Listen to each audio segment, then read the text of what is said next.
Ladies and gentlemen, children of the interwebs out there, Sebastian Envy, strongest style cinephile. So the cast list has been released for Creature Commandos, which is the first salvo out of the DCEU reboot arsenal that is coming from James Gunn and Peter Safran in their efforts to just turn things around at DC, just make better movies, better content, better stuff that people universally can watch and enjoy.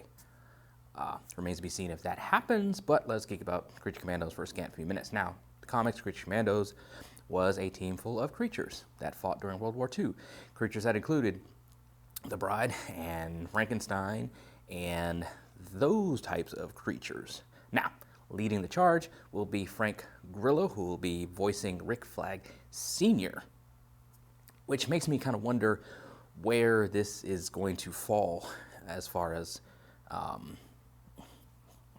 in the world of the DC movies. I mean, well, I guess, does it matter where it falls? Because I saw some sites were kind of speculating about this being maybe like a prequel, because Joel Kinnaman plays, Rick Flag in the Suicide Squad movies and stuff. And it's like, since we're kind of rebooting things, is he rebooting his own Suicide Squad movie, which would then kind of change the flags in this, as it were? And of course, they were a World War II era team, but this animated endeavor, because it's animated, a 7-episode series, maxi series maybe, but it also has Economos.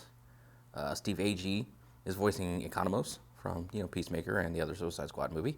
It's going to have Viola Davis voicing Waller. So where exactly does this take place? Is the team maybe going to be put on ice, Captain America style, and then they get thawed out, now to take care of like a threat from the past, blah, blah, blah, blah, or something like that. So it remains to be seen where it takes place in like a timeline sort of thing. We also have David Harbour on board voicing one of the characters. We've got Sean Gunn playing one of the characters and also bringing back his Weasel from Suicide Squad, which survived. So again, are we piggybacking off of what's established, or how much are we exactly changing going forth in this Gods and Monsters endeavor, which is like the first chapter of content that's coming from the DCU? And Frank Grillo has been kind of hyping up the fact that he's been going to be jumping onto a DC project.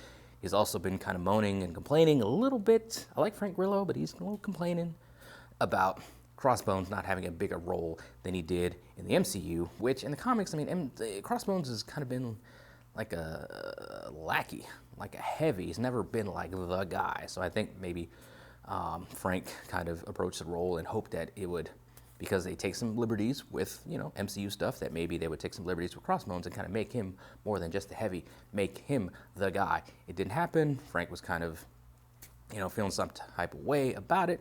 It happens. But now he's over with DC.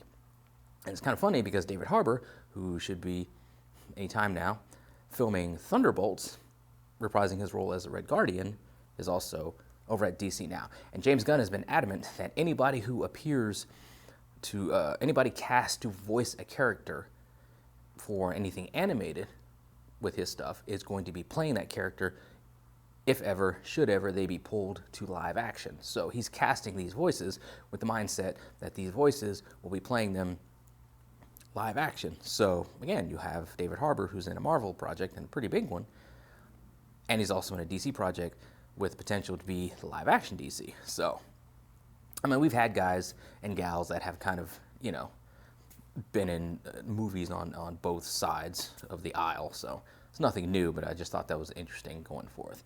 Now, again, this brings up the debate of superhero fatigue and just the reality of rebooting again the DC universe. How's it gonna turn out?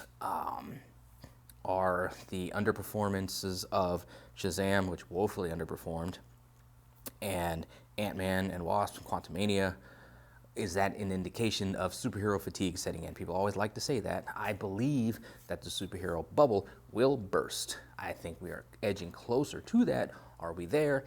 Not yet. And I again go back to something that James Gunn actually said himself not too long ago, where he was saying that it's not that people are getting tired of superhero movies. It's not like we're getting fatigued in that way. It's just people are basically tired of crappy superhero movies and just they need a reason to care about just all this CG that's just flying at each other on the screen. Otherwise, it's just visual noise, and it's just not sinking in. They're not enjoying it. They're not, like, there's no story, no characters for them to cling to. So, I mean, is he right? Is it just superhero movie fatigue is not setting in? It's just we're not churning out good superhero movies? Or is he just deluding himself because he just got this huge gig to just like to reboot, to fix, to chart this new course, to turn things around for this Titanic-like DCEU, which has just hit an iceberg that was Zack Snyder and is just sinking, just sunk. He's got to like put out a new Titanic.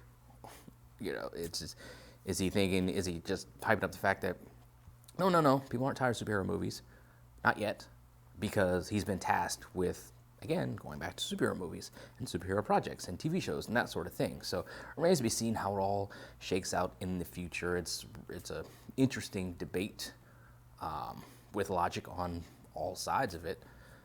I guess we'll just find out together when Creature Commandos drops and when James Gunn's other projects drop. His rebooting of Superman again,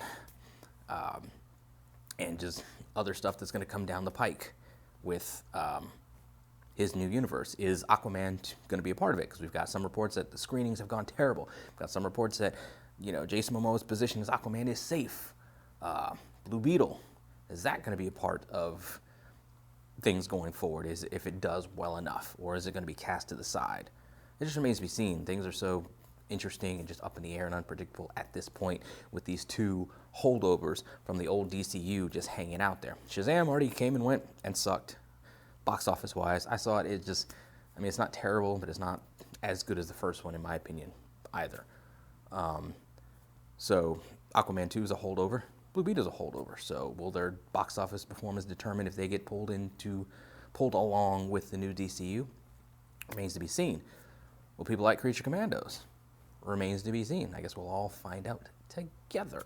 But anyway, those are my thoughts on it, scattered as they often are. What do you guys out there think? In the comments below. Follow me on social media. Talk to me there. Talk to me here. Until next time, let us geek.